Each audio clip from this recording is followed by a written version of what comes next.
and welcome to episode number 4 of the Serialized audiobook, Alive. If you haven't heard the first episodes, they're easy to get. Go to scottsigler.com/alive-YouTube. You'll see them all right in a row for you. This episode posts on July 12th, 2015, and on July 14th, 2015, oh my gosh, the book finally comes out. It's alive! It'll be available in stores. I hope you guys can go pick up a copy or snag one over at scottsigler.com/alive. You can order the ebook, the hardcover, or there are links to get the full-length audiobook so you can get the whole story at once if you just can't stand this episodic stuff anymore. It's a hell of a deal. Yes! All right, enough goofing around. Here we go with episode number 4 of Alive. Enjoy. 8. A wave of warm air caresses us. Outside our open door is a hallway. The walls are white and smooth, but scratched and cracked in places. The ceiling seems to be made from some kind of pale, rough crystal that glows brightly. Like the coffin room, the floor is a field of soft gray. Bello and Aramovsky hold each other, her head barely reaching his shoulder. Spingate takes a step behind O'Malley, who is watching me, waiting for me to act. Yang lurks in the background, still pretending to be bored as far as I know. Someone has to go first. I take a deep breath. I'm the leader, right? That means I have to lead. When I step out, I am surprised that Yang steps out with me. That smirk again. Can't let you have all the glory, can I? He pretended to be bored with us, but couldn't let me be the first one out. Yang is strange. Or maybe he's normal. I have no way of knowing. The hall runs to the left and right, straight and true as far as I can see in either direction. And on both sides, more to the right than the left, bumpy things, all across the floor, just as coated in dust as the floor itself. Those things are... I think of Brewer, shriveled up little Brewer. Those things are... I squeeze my eyes shut. My brain doesn't seem to work. My thoughts feel clogged. My head feels... muddy is the word that feels right. I can't put the pieces together. I don't want to put them together. As a group, the others step out around me. No one says a word. Yang turns right, walks to the first pile of bumpy things. He reaches down and picks something up. Dust tumbles from it. Tiny waterfalls of curling motes that hang in the air. He's holding a bone. Long, white, with bits of dark material clinging to it, scraps of dried meat. It looks like he is holding a nightmarish club. It's a femur, Spingate says, her words a shocked sigh. A human femur. Yang drops it. He looks down, slowly turns in place.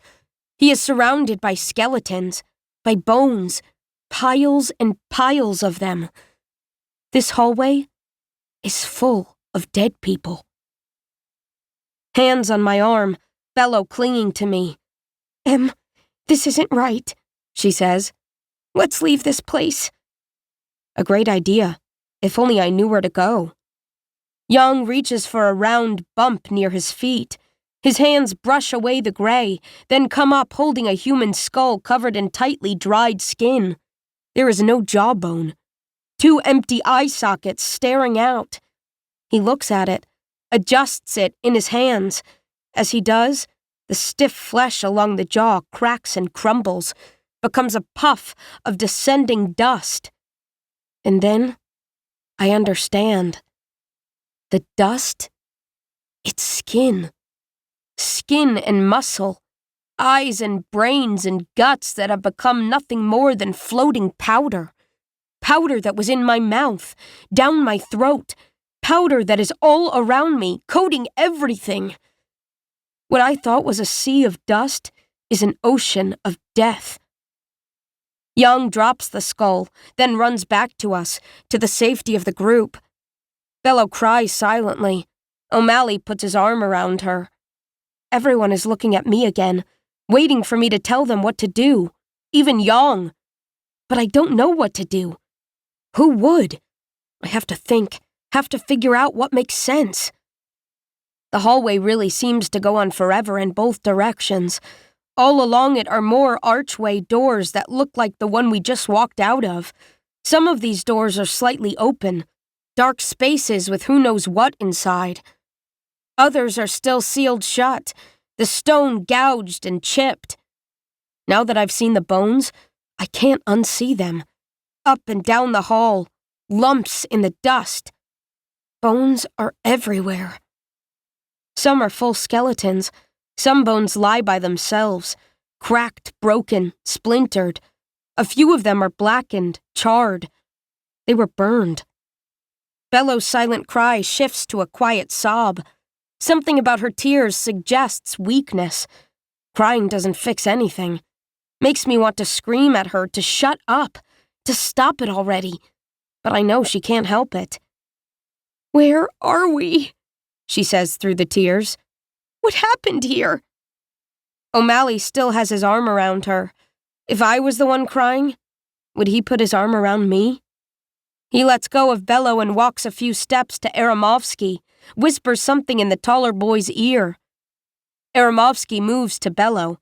He puts his arm around her, pulls her in close. Bello rests her head against his white-shirted shoulder. O'Malley walks to the skull. He picks it up, brushes off what little dust remains. A few crispy flakes of skin crumble away. He turns it in his hands, holds it toward us so we can see the top. There is a jagged, roughly triangular hole in the curved white bone. "Someone killed this person," he says. "Hit him, or her, with something heavy. Hit so hard, it punched through the bone. Maybe there was a battle." He squints at it, then at us, at our heads, as if he is comparing the size. "I think these people were grown-ups. Grown-ups who slaughtered each other." How many dead people lie in this hallway? Maybe 100? It's hard to tell with the parts scattered all over. One of the dusty skeletons has something sticking out of it. Is that a handle? I walk to what was once a person, grab the handle and pull it free. I stare at a flat, pointed piece of metal. I'm holding a knife. If I put the bottom of the metal handle in the crook of my elbow, the knife point would reach the tip of my middle finger.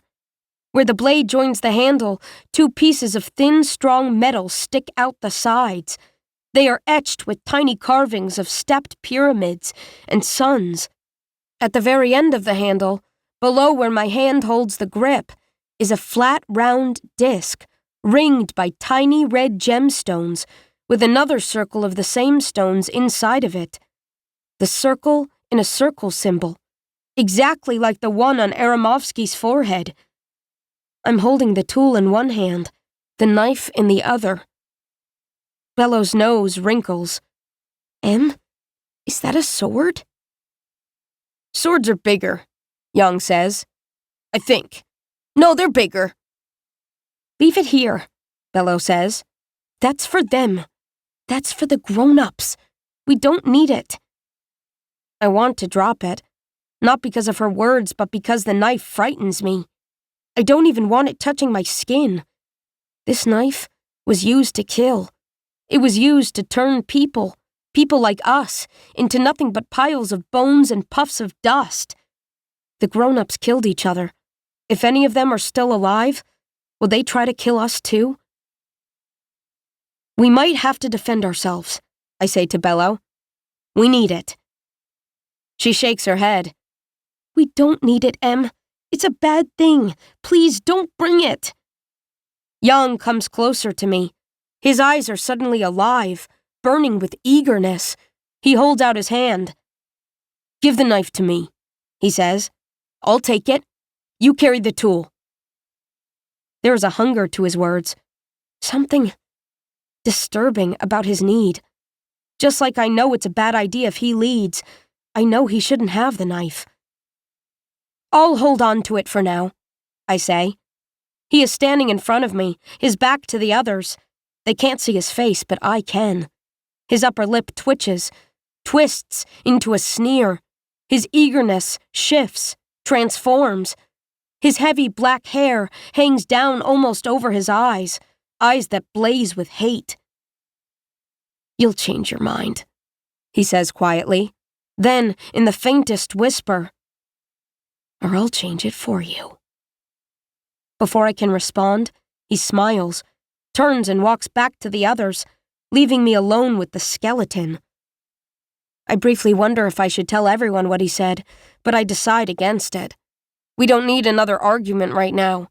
We need to follow Bello's advice and get away from this place. I look at the doors lining the hallway. Gouged, chipped, scratched. Were people desperate to get inside?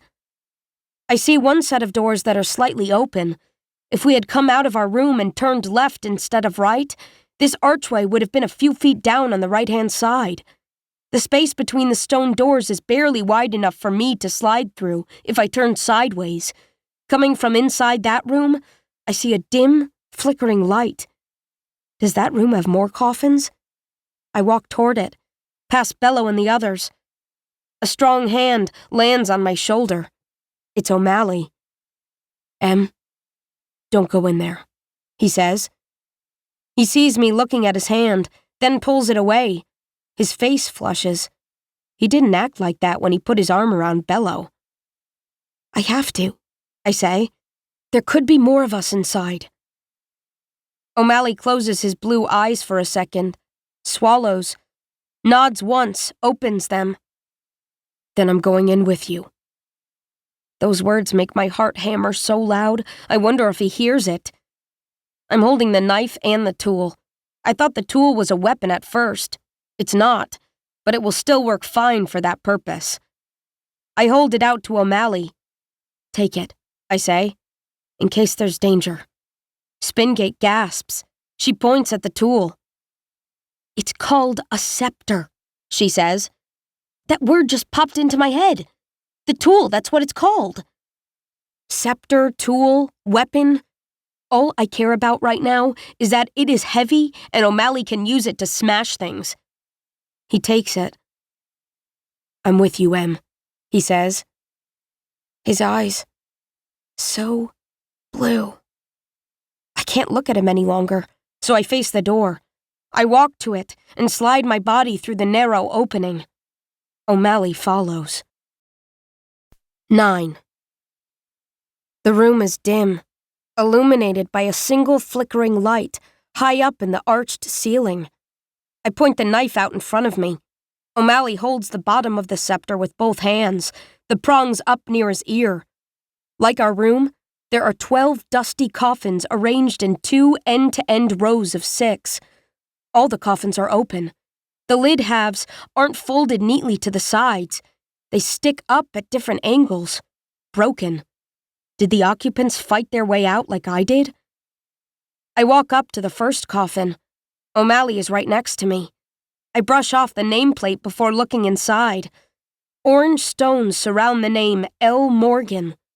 Inside the coffin, dust-covered clothes, a little white shirt, a short red tie, little black pants, covering a tiny withered corpse. A corpse far smaller than Brewer. A corpse so small I could cradle it in both arms. The skull, the tiny skull, is smashed to bits at the center of the forehead. I can't tell what symbol is in that dried, cracked skin, if there was any symbol at all. O'Malley's shaking hand slowly reaches toward L. Morgan's head. His fingertip gently touches the ridge of bone below the little skull's right eye. "A child," O'Malley says. "Barely more than a baby. How could anyone do this?" A baby. Even if L. Morgan had been awake when the attack came, he couldn't have defended himself. The grown-up bodies in the hallway. Maybe those people died in a battle, but that's not what happened here. O'Malley walks to another coffin. One lid half remains closed. The other has been torn away, tossed to the floor long ago to become a landing place for dust. "Same thing here, Em," he says. His voice is ragged, more breath than words. "They ripped the lid off. Then they caved in this little girl's face." I see a pile of bumps in the dusty aisle between the coffin rows. Then another and another. It wasn't just children that died in here. There are 10 more coffins in this room. They are all open. I don't have to look inside them to know what lies within. All these little kids, slaughtered where they lay. I can't bear at this for 1 second more. I have to get out of here. O'Malley, come on. But don't you want to? Come on! I hurry back to the stone doors. I squeeze through the crack and into the hallway. Spingate, Bello, Young, and Aramovsky are waiting, their eyes wide, their faces carrying an expression I now recognize, the look of someone desperately hoping for good news. Well? Spingate says.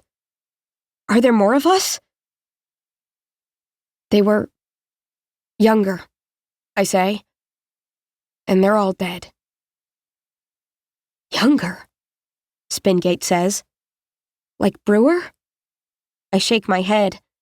I hold my free hand at my hip, palm parallel to the floor, showing them how tall El Morgan would have been. Everyone looks down, as if they expect a child to suddenly appear at my side, my hand on his head. They are shocked, even Yang. Despair pulls at his features, makes me forget his constant smirk. Behind me, O'Malley slides out of the narrow opening. His chest barely fits through the gap. The stone door's edges rip off another button, drag a long white scratch across his smooth skin. Bello stares at him hopefully, like she wants him to tell a story different from mine. Is it true? She asks. Little kids? O'Malley nods. Little kids, dressed like us. They were murdered. Murdered. The word enrages me. We could have died the same way, murdered while we slept. I want to know who bashed in those tiny skulls. I want to find the people who did it, and I want to make them pay. It was the grown-ups, I say. I hear the hate in my voice. It had to be. They want to kill us. I spread out my arms, gesturing to the bones in the hall. Just like they killed each other. I don't want to look in any of the other rooms. We need to get away from all this death. I stare up the right side of the hall, then the left. To the left is our coffin room, and where we found the knife. The right seems to have fewer bones, so that's where we'll go. This way, I say, and I start walking. O'Malley falls in on my right side. The other 4 follow.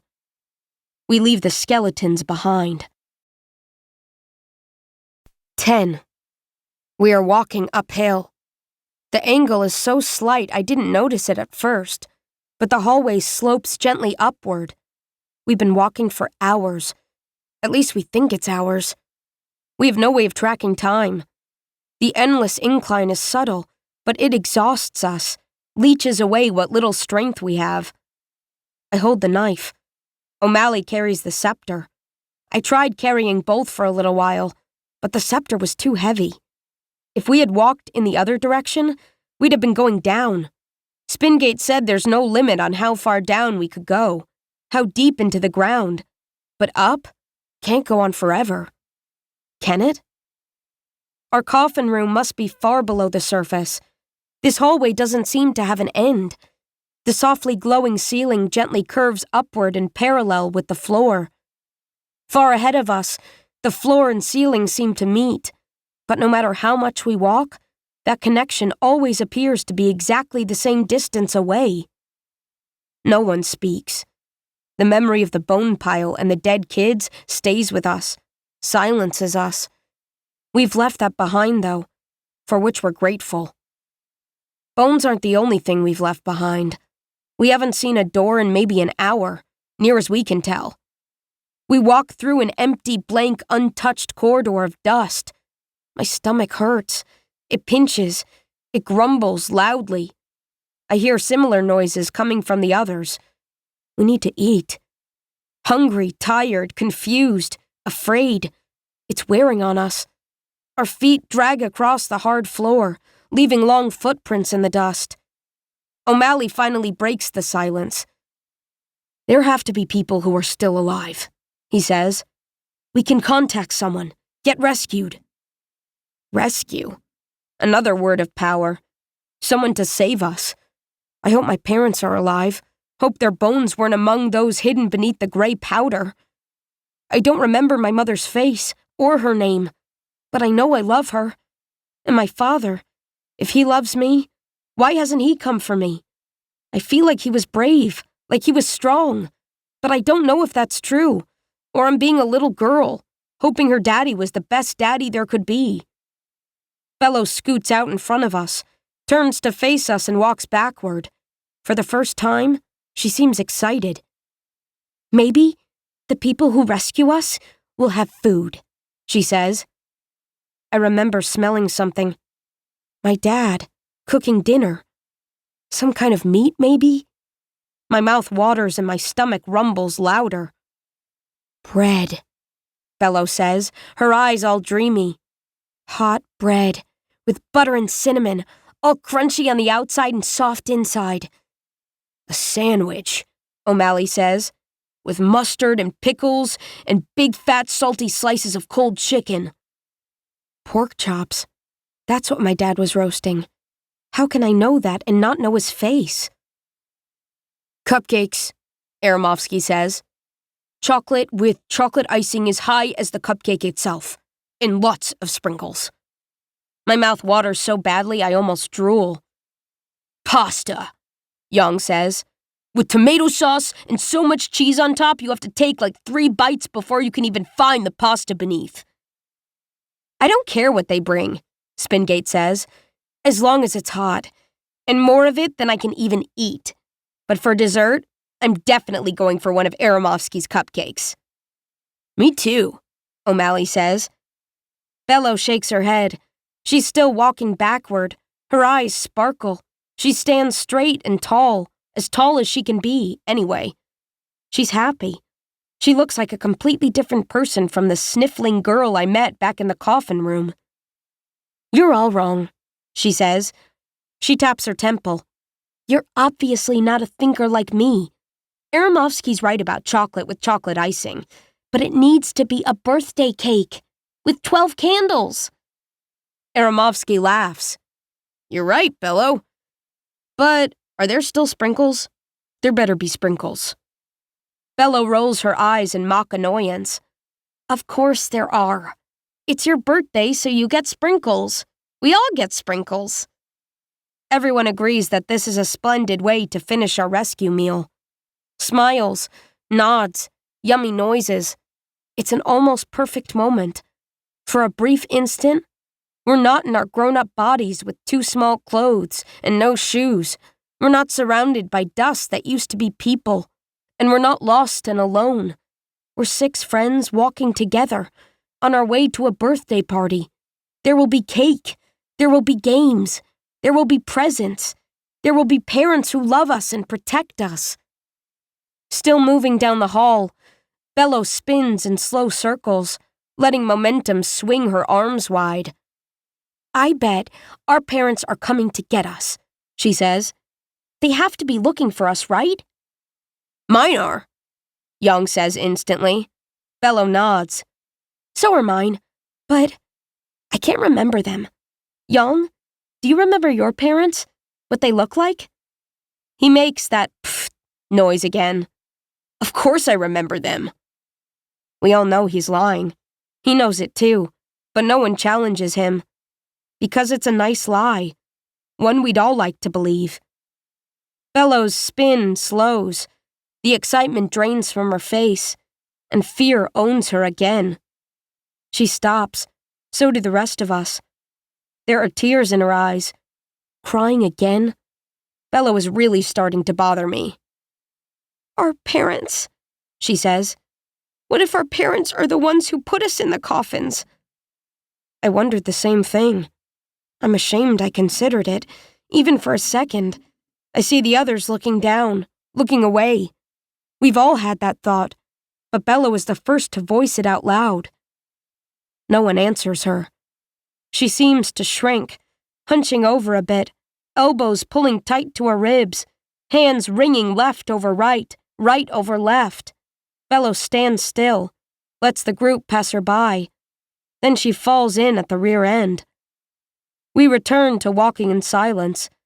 We hear only the sounds of our breathing and our shuffling feet and our growling stomachs. Maybe another hour passes, maybe 2. We keep going because we don't have a choice. Then, far up ahead, that ever-present meeting of ceiling and floor changes. Another hallway crossing ours.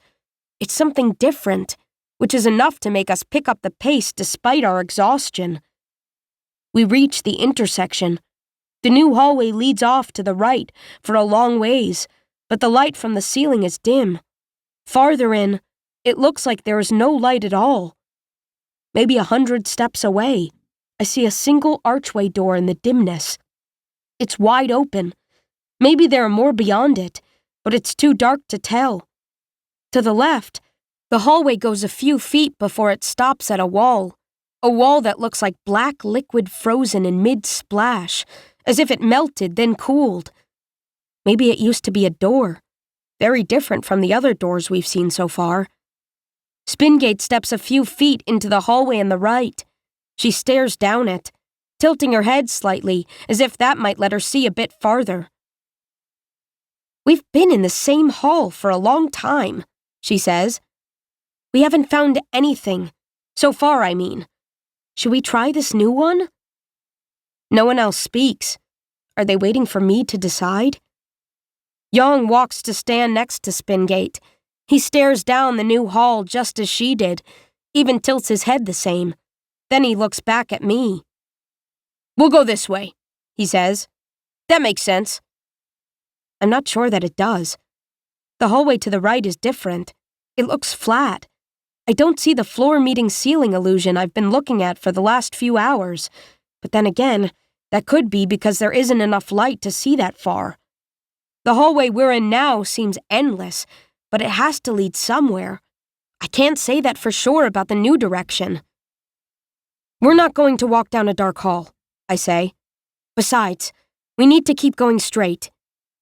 Aramovsky points down the hall to the right. "But that way is flat. Maybe you didn't notice. We've been walking uphill for a long time. My legs are tired." So are mine. I'd like to give my legs a break as much as he would, but I know I'm making the right decision. "We go straight," I say again. "If we start making turns, we might not know what direction is what. If we keep going straight, at least we know how to get back to where we came from if we get into trouble. I know it's tiring, but walking uphill is a good thing. Every step we take is a step closer to getting out." I see shoulders droop. I hear heavy sighs.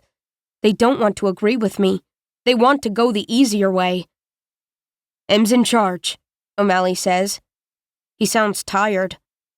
We follow her lead. Spingate sighs and shrugs. Bello nods reluctantly. Aramovsky keeps looking down the new hallway like it's paved with the cupcakes of his dreams. None of them want to go my way, but they seemed resigned to my decision. All save for Yang.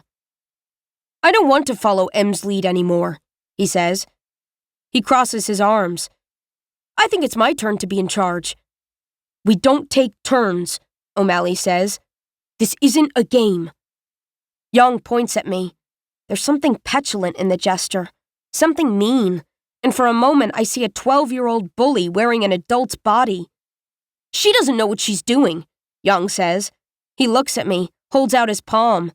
"You tried, Em, but you failed. It's my turn now, so give me the knife."